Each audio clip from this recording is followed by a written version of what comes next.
umva ukuri kuryagagura ni bibi. Kuryagagura ni iki? Kuryagagura no gufungura mu buryo butagira urutonde, nko gufungura hafi na hafi, wavahana hajya ugafungura, wavahanya hajya ukabona utundi ugaterera mu menyo, abandi bagashiramo utuntu bagenda barahekenyanga umwanya wose badaheza. Uko niko kwitwa kuryagagura.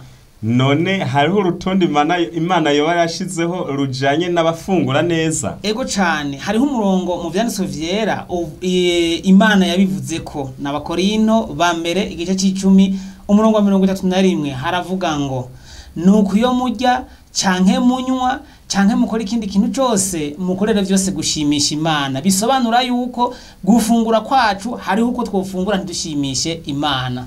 Ingorane ziterwa no kuryagagura zoba ari izahe? Zirahari cyane, reka tuzidondagure. Ubwa mbere, umuntu aryagagura ntafata mu mutwe, afita ubwenge bujahagurika, kandi ihoswa ry'ivyo kurya rigenda nabi, nayo umushishito ukaruha.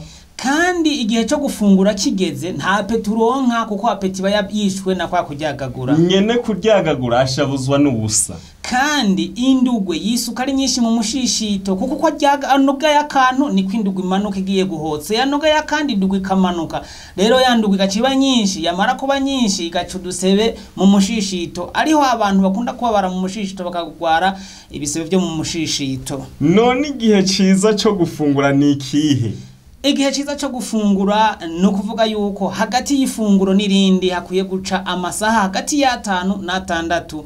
Muri ayo masaha yo hagati nta kintu burekure gufungura, twaba biyoba, vyaba amandazi, yaba imikate, twaba utundi tuntu twose umuntu ashobora gufungura. Hagati y'ifunguro n'irindi nta kintu umuntu aba yemerewe gushiramwo, abakwiye kureka mushishito ukaruhuka ugahotsa vya bindi, akazosubira gufungura ibindi haciye ayo masaha twavuze hagati y'ifunguro n'irindi, niho abafunguye neza. Umva ukuri kuryagagura ni bibi.